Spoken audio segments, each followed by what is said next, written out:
మా పూండి గోవిందపురం గ్రామానికి చెందిన ఒక వైశ్య కులానికి సంబంధించిన జామి దుర్గారావు, ఆయన కొడుకు కాళీప్రసాద్ అనే వ్యక్తులు పూండి బస్ స్టాండ్ లో, బజార్లో, చేపల మార్కెట్ పక్కన ఒక బిల్డింగ్, రోడ్డు పాయింట్ బిల్డింగ్ కోర్టులో వాళ్ళకి అనుకూలంగా తీర్పు వచ్చినా గత వైసీపీ ప్రభుత్వంలో నీ అధికారం ఉందని చెప్పి అధికార దర్పం ప్రయోగించి పట్టపగలు 2 ట్రాక్టర్లు పట్టుకొని వచ్చి నీ మంది మార్బలను అక్కడ తీసుకుని వెళ్ళి ఒక మైనారిటీ కులమని నీకు ఎవరు ఎదురు చెప్పే పరిస్థితి లేదని తెలిసి చెప్పి అలాంటి మైనారిటీ కులంపై దాడి చేసి ఇప్పటికి 2 బిల్డింగ్లు కట్టుకొని నువ్వు అద్దెలకి ఇచ్చుకొని నువ్వు అన్యాక్రాంతం చేశావు.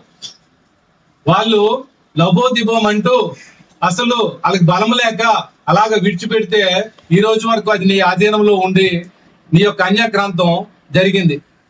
నీవు ఎలాంటి దౌర్జన్యం చేసావో, వారికి ఏ విధంగా పట్టపగలు రోడ్డు మీద ఎలా కొట్టావో ఆ వీడియో కూడా ప్లే అవుతుంది.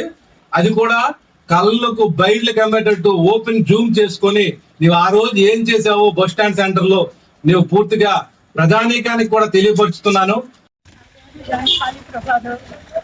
మారిపోయింది వైసీపీలానికి చెందిన నా తన స్థలంలోనూ శ్రీనివాసరావు 2 షాపులు కట్టించాడు. నాకు మా వయసులోనే పిల్లలు కానీ ఎవరో ఎటువంటి సపోర్ట్ చేయాలి. ప్రభుత్వం న్యాయం చేస్తుందని వేడుకుంటున్నాను.